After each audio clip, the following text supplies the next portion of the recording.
Top quality और consistent performance के लिए सिर्फ सिल्वर पंप्स। टॉप क्वालिटी और कंसिस्टेंट परफॉर्मेंस के लिए सिर्फ सिल्वर पंप्स, नाम याद रखना।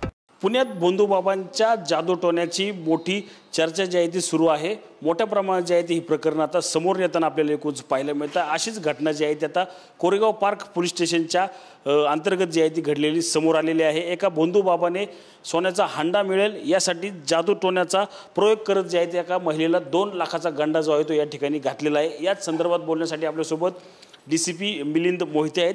सर, काय सांगाल, काय नक्की या बोंधूबाबाचे पराक्रम जे आहे ते समोर आलेले आहेत? कोथरूडमध्ये एक राहणारी महिला आपल्या मुलाची नोकरी गेल्यामुळं चिंतित होते आणि ती कोरेगाव पार्क येथे लेन नंबर 6 या ठिकाणी देखणीवाला बाबा आहे तिच्या संपर्कात होती।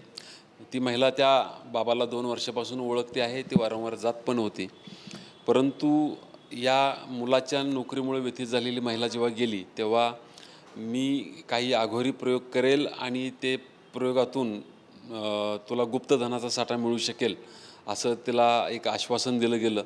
या मोबदल्यामध्ये 2,60,000 रुपये खर्च येईल ही सगळी पूजा करण्यासाठी, म्हणून त्या महिलेने स्वतःजवळ असलेले दागिने विकून दुसऱ्याकडून पैसे उसने घेऊन या बाबाला ते 2,60,000 रुपये दिलेले होते। परंतु 17 त्याने एक मडका आणून त्यामध्ये दिवसाची पूजा करावी लागेल असंही सांगितलेलं होतं। त्या महिलेने अशा प्रकारचे 17 दिवस त्याची पूजा केली आणि 17व्या दिवशी अचानक धनप्राप्ती होईल असंही सांगितलेलं होतं। मात्र तिचा अपेक्षाभंग झाला, अशा प्रकारचं कुठलंही तिला धनलाभ झाला नाही। त्यानंतर ती व्यथित झाली आणि या देखणीवाल्या बाबाकडे पैशाचा तगादा चालू केलेला होता।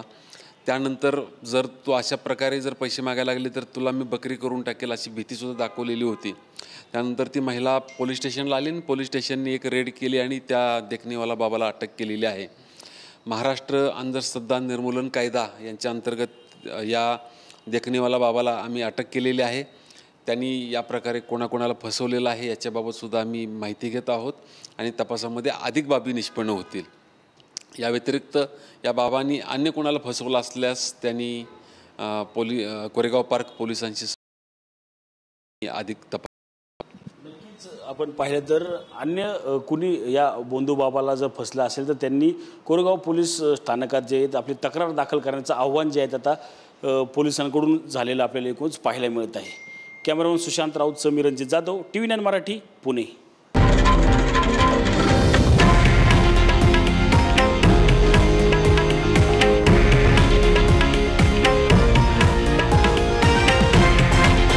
हे आहे देशातील नंबर 1 न्यूज नेटवर्क आणि आपण पाहत आहात TV9 मराठी, एकमेव।